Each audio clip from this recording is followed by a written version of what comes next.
London itself is a huge center for AI. Like, the best company for AI, at least according to me, is like DeepMind. Until at least Google acquired it, right? I have to find you know a new challenge for myself, right? Like that's what I felt, because someone actually told me, like, in the first 10 years of your career, it is when you do most of your learning, right? Hmm. And after 10 years, it is when it comes down to who you are, right? Companies are hiring you for who you are, right? Are you bringing something on the table? Hi everyone, welcome to my YouTube channel. And today we have a very special guest with us. Uh, his name is Krishna Durai. He was a senior to me in my undergrad college when I was doing my bachelor's in computer science. And he has a very special journey in terms of his career, which I and many of you would learn a lot about. So let's get started into our podcast. Before I get started, I'll just like to share that all opinions I share in this video are my own and do not represent that of my current employer or any of my past employers. So, welcome, Krishna, to our meeting.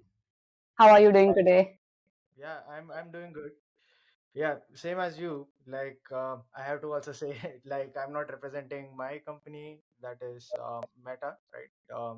During this interview, it's just my own personal journey, and uh, yeah, so you'll hear a lot about that, right, during this interview.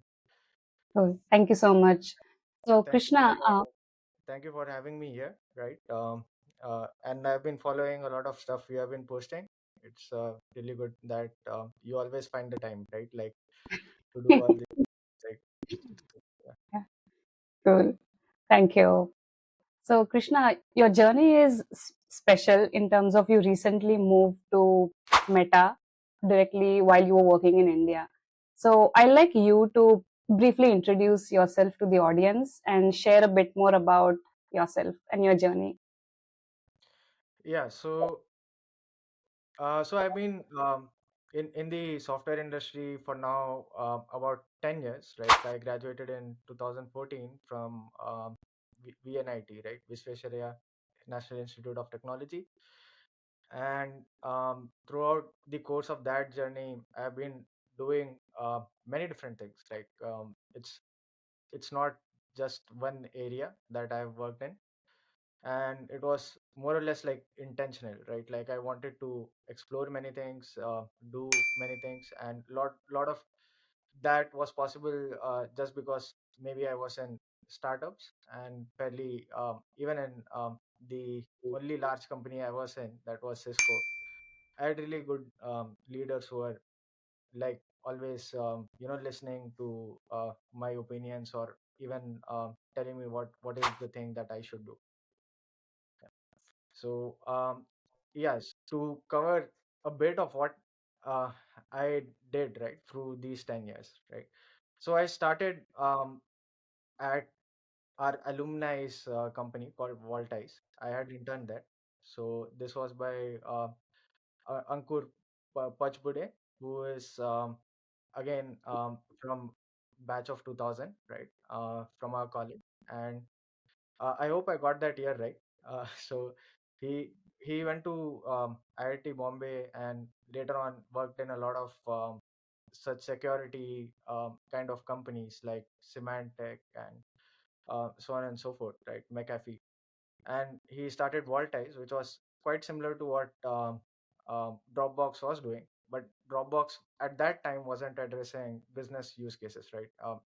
It was not very business oriented. So over there, I got a chance. Then they asked me on the first day itself, what are you going to do, right? Do you want to go into backend, or do you want to go do mobile development? I said that I'll take mobile development, right? It goes back to the time when in our class, Professor Kurekar, he mentioned, like, even if you get a chip, you should be able to program that, right? So the um, foundation is more important than, like, where you're applying it, right? So I started off with that.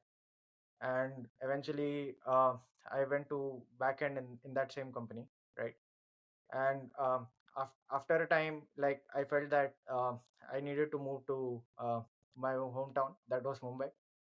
I moved to Mumbai where I I was hired as a backend engineer, I think. Then the person who I interviewed with, he had a 3 hour interview, and then after he accepted my solution, he wanted me to work with him, right? And he was working on data engineering. For a brief period of time, I worked in data engineering, and there was a lot of reshuffle in our organization. After that, I moved to infrastructure, right? And this is what basically led me into where I eventually reached, right? So I am a software engineer in machine learning now, right? Mm, And as I started with infra, a lot of machine learning actually requires infrastructure, right? And it, mm, um, in the end, a lot of decisions about cost to the organization, right? What to build, what can we build. Some things can be actually like very resource intensive, and infra gives you a good background. So I did infrastructure without knowing all of that, right? I did not know machine learning back then, but mm, 2016 was about that year when 2014 was when machine learning was making some noise. By 2016, a lot of companies, even now, if you ask people, like 8 years before, there was a hype on machine learning and AI, and because of computer vision, right? A lot of computer mm, vision companies were there. So I joined one of those computer vision companies. They were in medical technology called Sigtuple, and there I started as an infra engineer. But by just doing infra for machine learning, that led me to learn more about machine learning, right? And I eventually used to like attend classes whenever I got a chance. And likewise, even when I got um, an offer at Cisco, I was interviewing a lot during the offer at Cisco. I had like 10 interviews, and out of that, I was able to crack 5 of those. And Cisco at the time had a very interesting offer, right? And they allowed me to work on an open source project called Kubeflow. So mm, Kubeflow is um, a machine learning system that works on Kubernetes, right? And I basically knew nothing about Kubernetes, right? mm, I had not even installed it once. So I went there. It is a learning curve to be operating Kubernetes. I did pick that up, and from there, um, in that journey, it was always challenging, right? Because in open source, if you want to contribute, like it's generally one of the best people, right? In the open source field, and they are guided by really good tech leads. So thankfully, of course, like I had my tech leads in Cisco who were also really great.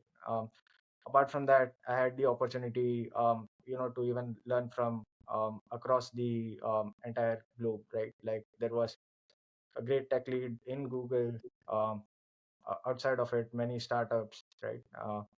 And that was a great up for me personally, in terms of my infra abilities, like for ML. And after Kubeflow went 1.0, I felt that I had to do something new again, right? So that was back in 2020, I believe. mm, 2020 is when that happened, like 4 years ago. Then I asked my new manager, right? I moved teams, and then I asked my new manager that I want to do data science, right?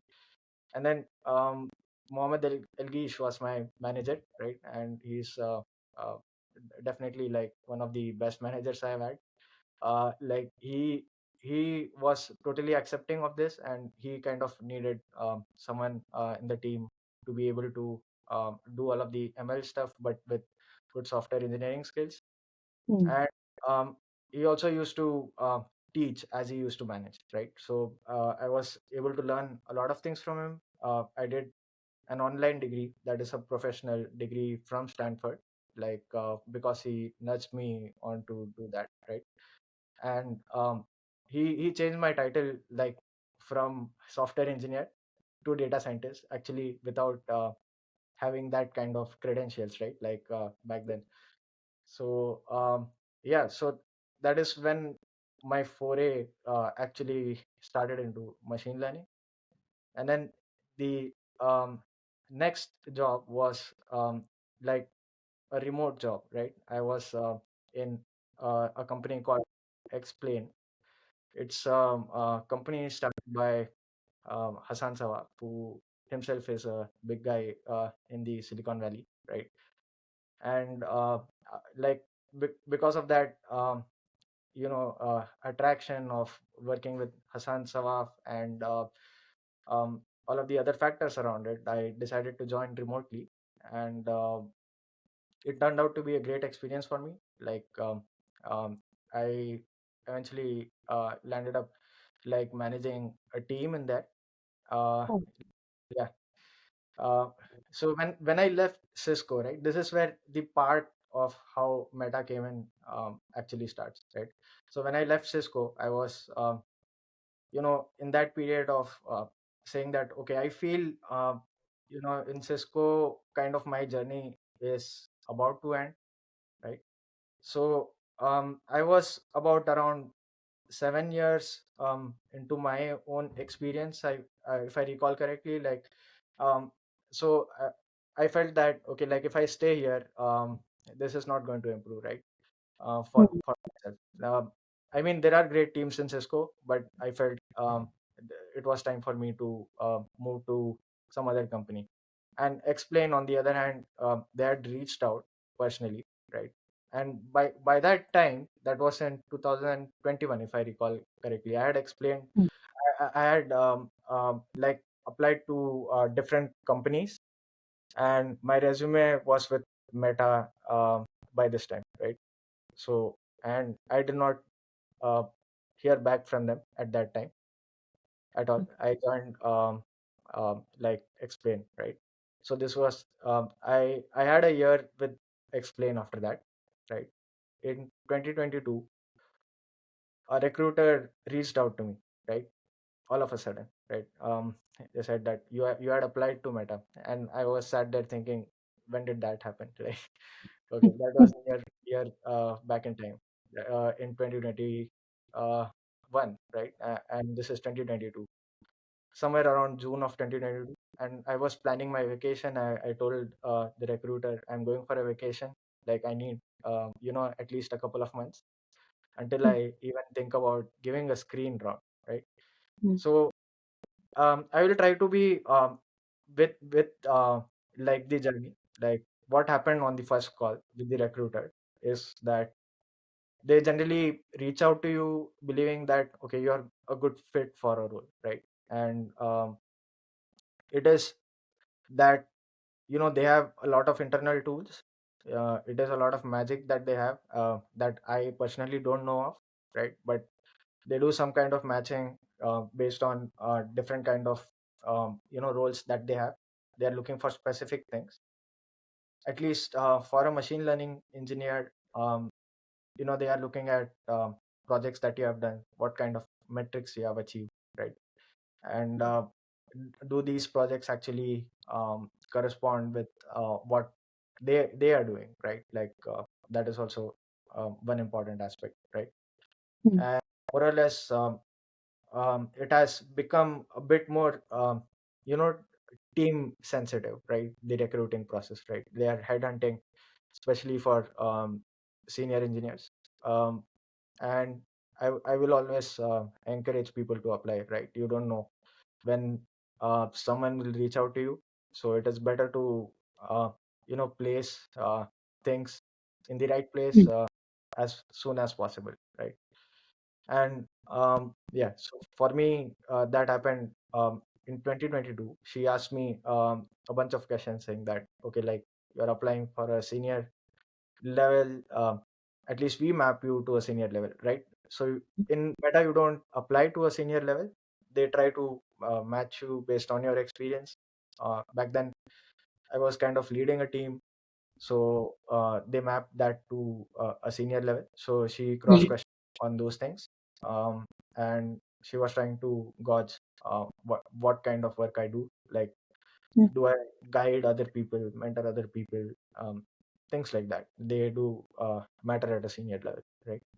And after that, the conversation is about the timeline, right? So they will take a commitment from you on when they can have a screen interview, right? Mm. A lot of the cases you'll have this technical screen interview, right? And it's like, in very few special cases, right, where candidate is going elsewhere to some other company, right? They will skip that screen interview, right? Mm. Or they feel, okay, I can trust this person, right? Like, to go to the main round. So I had my screen interview. I postponed it once more. like so this was in September of the same year, 2022. And like I gave the interview. I was very nervous because I had not like interviewed in some time, right? Even the interview with Explain was a bit more like casual, right? It was a startup that Mm. I right, and it happens through a lot of recommendations, right? So Mm. yeah, so going back to the technical screen, um, although I prepared for it, I was a bit nervous during that round. And if you're nervous, like, it shows up on the report of the person who is interviewing you, right? Like, it's there. Mm. And Okay. yeah, so I was not able to actually complete my second problem. So it's a 45-minute interview, right? Mm. So you can count 5 minutes off that, because there is some time for introductions and other things, right? Yeah. And then you have two programming questions, at least for SWE ML, right? And then you have more or less like either two mediums, or in the screen you will have one easy and one medium, right? Regarding Mm. the definition of medium or easy, we'll come to that later, right? Yeah. And in the technical screen, like, yeah, I just barely got past it. Maybe my recruiter pushed me. That's what I felt, because I did not complete the other problem. But while I was programming, I did not, you know, like, mess up in a way that it would show up in the code, right? Like, you need to write programs in a particular fashion, right? Like, it is readable and the interviewer is able to follow it throughout. Like, I'll Correct. go down deeper, maybe a bit later, during the full interview process. So I think the interviewer also wrote some positive comments, and that pushed it. So that leads to October, when I had the full round of interviews, right? So basically, for software engineering ML, at least back in 2022, um, we have two further rounds of coding, right? That is from the technical part, and other two interviews again are technical. So those are design rounds, right? Two separate design rounds. So one design round is about your systems knowledge, right? How do you design software engineering systems? And another one is about how do you build ML systems, right? So this is the spread of the technical rounds that they have, and this is for a senior level, okay? And you have one non-technical round, and people often feel that, okay, this is not as important, right? And Mm. like, you tend not to prepare for it. But let me put that straight, right? This is the most important Correct. round in the entire interview process. And it takes a certain like set of preparation questions, like certain type of mentality to answer these questions, right? It's not just about a star format, right? Mm. So when I was preparing I was preparing with someone, and they said, put the star format in the bin. It is about how you answer those questions, right? So Mm. like, that's a very interesting thing that I learned through the meta interview process. So while I did that in October, the whole industry was going through like a big um, a bad, you can say, a bad period, right? Mm. Yeah. Everyone was kind of losing jobs than Yeah. gaining them, right? So Yeah. I- like before even I approached the interview, I was told like a couple of weeks ago, yeah, we have a hiring freeze, and we are still going ahead with interviews because you put in effort. We want to interview you, right? Mm. And, like you can also step out, right? It's up to you. But we may not have an open position. Like that is something you have to know. Okay. But we'll give you feedback, right? Mm. And in the future, if we have open positions, we will reach out to you. That's what they said. And I Mm. said, okay, that is fine. Let me still go ahead and give the interview, right? So I was quite into the preparation back then. So for me, it became a personal challenge than more Mm. about um, Facebook or Meta offering me something, right? So it became Right. like that, and I was like, Okay. okay, screw it. Like Mm. just have the interviews, right? And fortunately, like uh, I did, I did really well, like in all the rounds, right? Um, so my belief is that, like, if you prepare really well, you can nail all the interviews, right?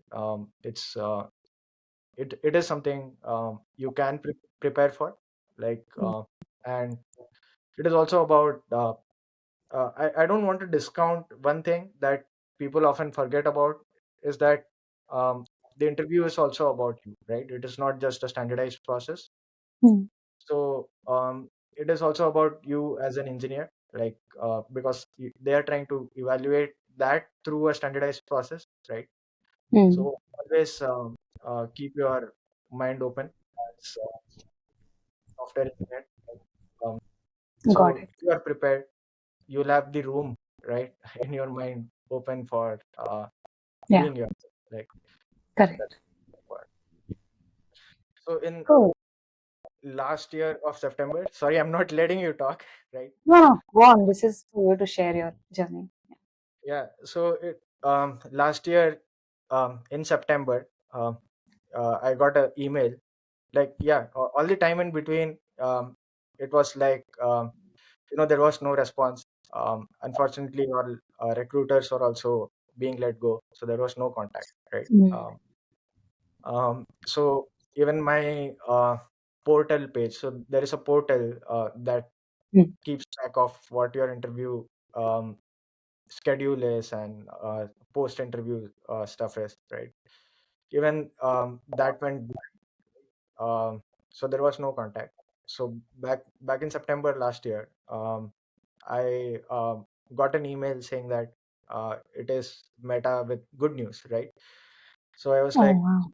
okay, now I actually wasn't too happy, right? Like, if you do something, I was happy at the time when I got good feedback, right? But when the result comes late, it's like, okay, fine, yeah, let us see. So Right. yeah, so in September they said, okay, like, are you willing to get into team matching? And Mm. I said, fine. If you are basing this off my previous interview round, that was almost a year back, why not? Mm. Like, it is always good to have an offer in your pocket than not, right? Correct. So yeah, so okay, let's go ahead, right? So this is where the team matching process starts, and it also takes time, because at least in my case it took time, because the roles were opening, right? So it was still in that period where people are careful to give away roles, right? All management is also careful about that. So I matched with a couple of teams, and it happened so like before I could like complete the process with one team, like they had filled in the position somehow, right? So that also happened back then, and I was left with the team I am in currently, right? And uh, like by good luck, like this is a very good team, and I am enjoying it after joining. So after the team matching, that was in November. So I had asked for about 3 months to, like moving is not an easy process, right? Like it requires a lot of time. So um, I was also contemplating if I should stay with my previous company or not. Like that process was also going on. Um, so I had asked for 3 months, and in that period, all these things were going in like my mind, and by end of December, it was very clear. Like I'll join Meta, and by uh, end of January, not even end of January, middle of January, I had my work visa um, with me, right? So it's a fairly easy process, the visa process in here. Oh, wow. Yeah. Okay. Yeah. Cool. Thank you so much for sharing in so much detail about your journey. So I have a big question. So when you interviewed for Meta, was that when you applied for a position in Meta, you applied directly to a London position? Yeah, of course. Like Meta does not have an Indian office for the tech. Correct. Yeah, like tech roles. They have Indian offices, if I'm not wrong, in Hyderabad and Bangalore, and even Delhi for that matter. Mm. But those are non-technical positions, and for the region called EMEA, so the entire tech force, a lot of the tech forces in London, based in the offices here. Yeah. Okay. Oh, okay. That is like really good to know because I thought you need a referral or you need like to move laterally within a company to go across like locations, like from India to London or India to US, but you simply just applied online. That's all you did. You didn't get a referral as well. Is that right?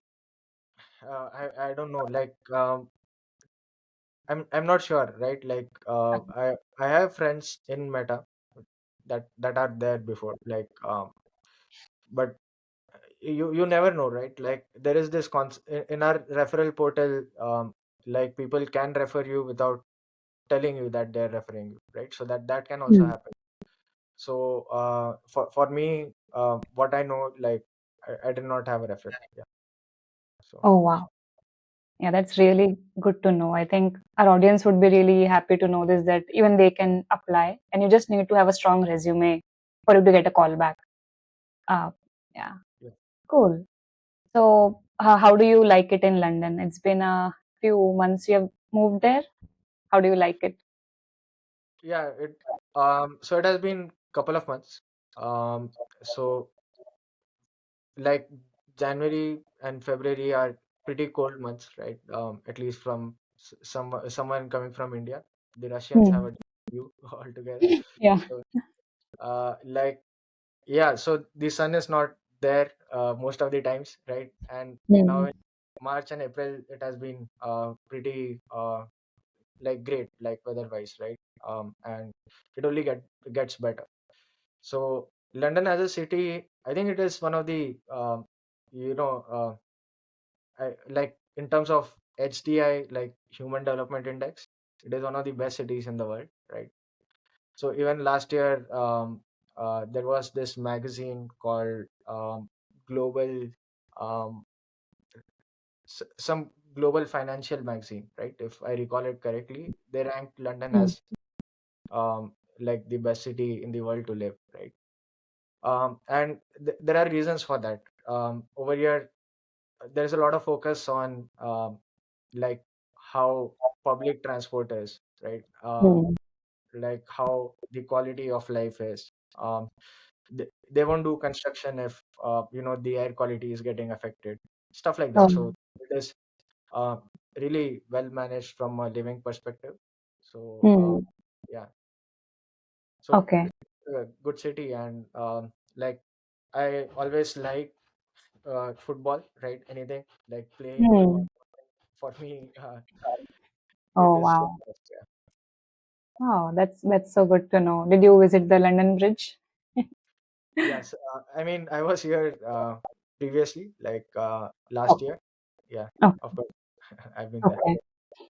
Cool. That's so good to know. Also, do you need to give any kind of an entrance exam to work in London, like IELTS, or in the US, for example, there is like this exam called GRE to Mhm. just have a English testing skills. So, do you need anything of that sort? Um, I think here's how things work, right? So it becomes a visa criteria. So Okay. yeah, so needing to know English becomes a visa criteria, and there are many ways of proving that you know English, right? To the levels that the British government accepts, right? So the body that is responsible in the UK for testing this is known as ECTIS. So that is E with a couple of C's and TIS, right? So that's the body. Okay. And um, what you can do to prove that you know English is just get, if you are from a good university, and most universities are fairly good, right? And you have done your degree in English, just get a letter from your university saying that your course was taught in English, and give your transcript to this body, um, which will like reply back in 15 days saying that okay, like you have satisfied that criteria, and then you take those documents and apply to your visa process, right? So that's how, Okay. yeah. If that does not go through, that is when you may need IELTS, right? Or such exams, but Okay. generally you don't need to go through that. Okay. Yeah. Okay. Cool. So I have one question for you. So what was your motivation to apply to a position in London? And did you also apply to like maybe US or other countries? So what motivated you to apply? Like uh, outside of India? Outside of India. So like I was living in Bangalore for about 7.5 years, right? And it, sometimes you are happy with the city. I was very happy with the city. I had very great friends, right? Like even now, um, uh, like I can just go back to Bangalore also, right? So it's not uh, that was any kind of motivation, right? I wanted to get out of Bangalore or something, Mm, but I feel it is more on kind of professional terms, right? Like okay, companies nowadays are global, right? And they are trying to recruit globally, right? So that is one point. And the second part is like in terms of AI being a skill, right? That so DeepMind came out of here, right? And so mm, like it is just next to Meta's office, and there is Google's office, right? So there is Anthropic over here, right? I mean, there are endless AI companies, really good AI companies that are into building foundational models, and there are many AI jobs. Even now, if you ask me, the job market, you might perceive that it is not as good as it was before, right? Um, but for AI, the job market here is good, right? And mm, even in the US. Regarding why not the US, so it is always a problem for Indian citizens, right? Uh, like navigating the entire visa process. Although I would have qualified on many different visas, so it was a very long discussion. Like um, I am at a stage where I have to think about my spouse as well, right? So Mm, and also about my parents. My sister is in the USA, right? mm, And it is only us both, like for my parents. So if I move, um, it is also about like who is going to take care of my parents, and things like that creep in, right? So US has a very like detailed structure of their different kinds of visas, and I think the only good visa that I was evaluating was be on some kind of an L1 visa, or something like that, right? And then mm. eventually to EB1A, right? Right. That is offered to people with a good, Extraordinary. Yeah. yeah, who are extraordinary, and there is a good list of criteria. I think everyone should look at it, like the Mm, EB1A visa. It's a mm, good guideline for uh, anyone's career, like how you can like actually build your career, right? mm, Whether if you get the B1A visa or not, it does not matter, right? Like just it's a good way of uh, evaluating how you're progressing in your career. So mm, yeah, so I was falling short on EB1A criteria, right? So I needed at least one more criteria. So you have three criterion that you need to satisfy. Um, and the lawyer that I was talking to, he needed four, right? And he was, mm. you may satisfy like couple of them now, like maybe even one more, right? But he was like, if you are going in this path, it is going to be taking some time. So even the entire process takes 8 months, stuff like that, right? Like overall, there was another option with EB1C, but like the thing is like to get that EB1C, you still have a timeline of like 3 years at least, and then it goes down to a wait list that is at least lagging by 4 years now. Like, or Mm, I may be wrong, right? When I was looking at it, it was lagging at least by 4 years. It may have eased up now. So those weren't good options for me, like in the US. But outside of the US, I had London as a really good option because it was not having visa problems, right? And mm. second, um, like all the good AI companies are here, right? They are all clustered over here. And at one point, it was running through my mind like to stay relevant in the AI field, right? Maybe this is a step to take, right? To be amongst what is going on inside like the AI field right now. Right. Yeah, that makes sense. So you said you were considering visa options in the US before you had an offer, or did you have an opportunity to come to the US? I mean, it was like I've had like multiple opportunities, right? Like to come to the US. Mm. Okay. So, like, I mean, it isn't very hard, like after working in an American company, right? Like, Correct. Correct. that kind of becomes an option. But Mm. this time I was actually considering because, I was working with Explain, and with the founder, I was working with, uh, it was actually a very productive, decision, like in terms of continuing to work closely with the founder and the Mm. team he had built. So that was also something, yeah, I was really considering back then. Yeah. Okay. Cool. Yeah, so I can say this to my audience, like your open source profile, you work with Kubeflow, which is open source, and also your experience working with a US company boosted your profile for like London position because I would imagine it being slightly harder to directly like apply from India. But I think all of those things in your profile, like working for open source and working for a US company and all of that boosted your profile.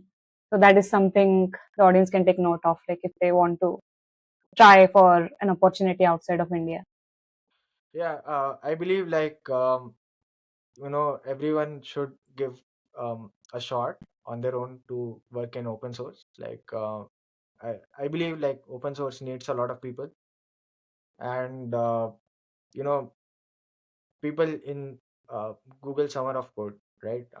They get to work on open source, and they're very young, right? Like they're 20-year-olds, and if they are able to contribute like positively, like anyone else should be able to, right? Maybe the only advantage they may have is that they have a mentor, right? Mm. In the open source community. But I feel if you find your way, you can also get a mentor, right? um, Right. yeah. Yeah. Cool. Yeah, I think this was a really productive conversation, Yeah. and that's all I had. It was super inspiring to learn about your journey. I really liked how you said it was more about a personal goal for you. You don't care what the results are of the company, but it was more of like, yeah, you want to do it, you want to prepare, and you want to see how you do. So it was more of a competition with yourself than anything else. You're right, Shane. Yeah. Yeah, so I think, do we have any more time, or We have like, more time. Yeah. okay, Yeah. sure. So yeah, like another thing that I wanted to cover, right, was a little bit insightful for me. Like I did share this article with you before, right? So there is this recruiter in the Netherlands who writes stories about software engineering in general. So he made this article about um, different bands of software engineering salaries, right? So I Hmm. think uh, it is a good share to the audience. Basically, what this recruiter told is that, okay, there are three bands, right? The first band is that kind of company which is trying to recruit locally, right? Um, and they are paying to compete against local companies, right? So Okay. there is the second band where it becomes more of a regional or a national kind of company where they are Hmm. kind of fighting to recruit against these kind of talent, right? They are trying to do it on a national level or a regional level. Hmm. And then there is a third band, right, where it is a global band, right, where um, like the region does not matter. Like they will hire from anywhere. It's just that someone needs to be good enough and also discoverable, right? Both. So um, so there are three bands, kind of defining three different pay scales altogether, right? And Hmm. what happens in the third band is that you may be going to levels.fyi or any of the other sites where you're looking at pay scales, right? So his comment was that this third band has a pay scale that is invisible to everyone, right? So you won't get that data even in levels.fyi, right? So here's how kind of these third band companies work. If they want to retain someone, right, they will um, go ahead and you know give them more stocks, so much stocks that they cannot quit, right? So they are eventually achieving that Hmm. uh, goal of retaining them, right, through Hmm. paying through stocks. And your salaries may go up more than threefold. It can be four or fivefold, right? Depending on how you're doing for the company, how important you are, right? So um, that is one thing I learned from that article. Like as an engineer, like if you're working for a company, that is something one should know, right? And it is lesser known. And this he calls this band an invisible band, right? Nobody really Mm. feels. So um, that is something I believe like people should take note of. Yeah. Oh, wow. That was a new thing for me as well. I'll definitely drop that link in the comment section so you all can read that link. Cool. So, yeah. Yeah, I thought levels.fi had most of the all of the info, but yeah. I mean, Yeah, it the is third band. Yeah. yeah, it is the nature of numbers, right? Even if someone puts in, um, mostly those people who are earning that much do not put in that data, right? Right. And even if they put in that data, they are very few, and they get normalized, right? And you cannot Hmm. see the range. So, Yeah. Yeah, I think this is important for all like engineers and also junior software engineers to know. It's all about the impact you make to the company and to the team. So always keep a note of what impact you're making and how important are you to your team, and always try to make sure that what you're doing is impactful. yeah, Cool. Yeah. Thank you so much, Krishna, for joining me today. I know it's a Sunday evening for you. So uh, thank you so much for your time. Cool. yeah, Thank sure. you. Thanks for having me. Thank you. Bye.